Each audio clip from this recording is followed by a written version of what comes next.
1983년 2월 25일 오전, 대한민국 공군은 동해 상공에서 예상하지 못한 항적 하나를 포착하게 됩니다. 당시 레이더에 잡힌 항적은 일반 민항기나 아군 항공기와는 전혀 다른 비행 패턴을 보이고 있었습니다.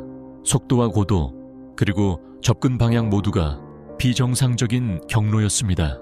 초기 상황에서 군은 해당 항적의 정체를 즉시 확인하지 못한 채 긴급 대응 체계에 들어갑니다.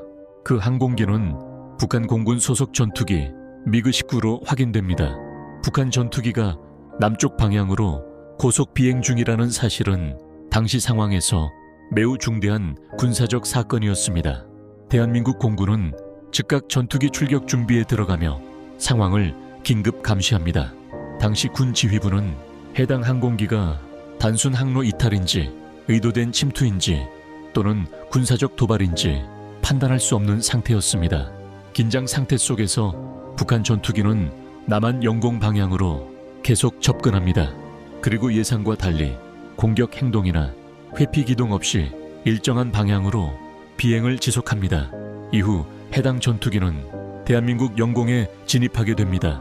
당시 상황은 군사적 충돌 가능성까지 검토될 수 있는 매우 긴박한 순간이었습니다.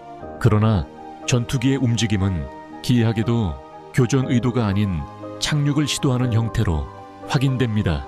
그 전투기를 조종하고 있던 인물은 북한 공군 조종사 이웅평이었습니다.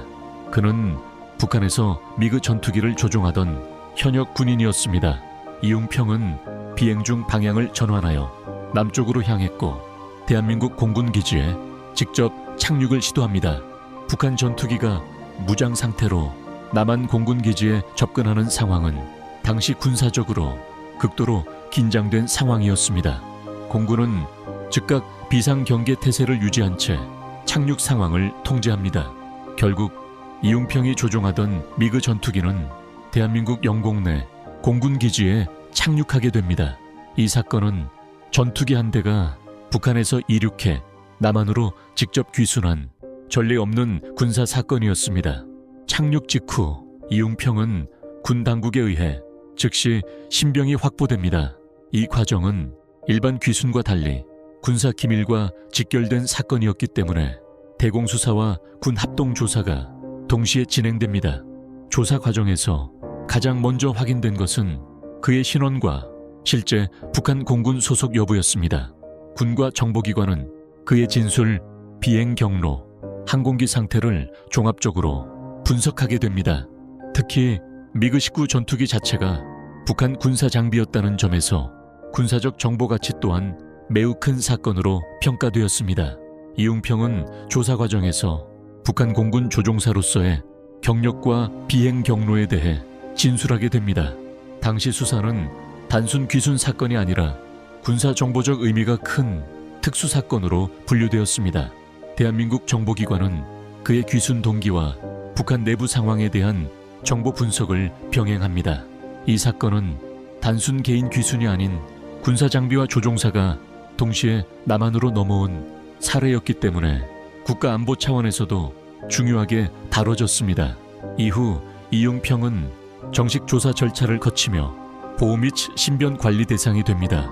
군과 정보기관은 장기간에 걸쳐 그의 진술 신뢰성, 비행 경로, 북한군 내부 상황 등에 대해 추가 검증을 진행합니다. 당시 사건은 국내뿐 아니라 국제적으로도 큰 주목을 받게 됩니다.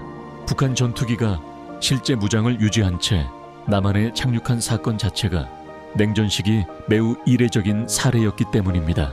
이웅평 귀순 사건은 한국 현대사 군사 사건 중 실제 항공기 귀순 사례로 기록에 남아있으며 군사정보 수사 기록에서도 중요한 사건으로 평가됩니다.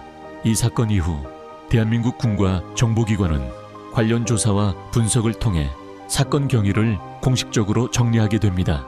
전투기를 조종한 채 직접 남한으로 귀순한 사례는 당시 기준으로 매우 드문 사건이었으며 실제 군사 상황 속에서 발생한 실존 사건으로 기록되고 있습니다.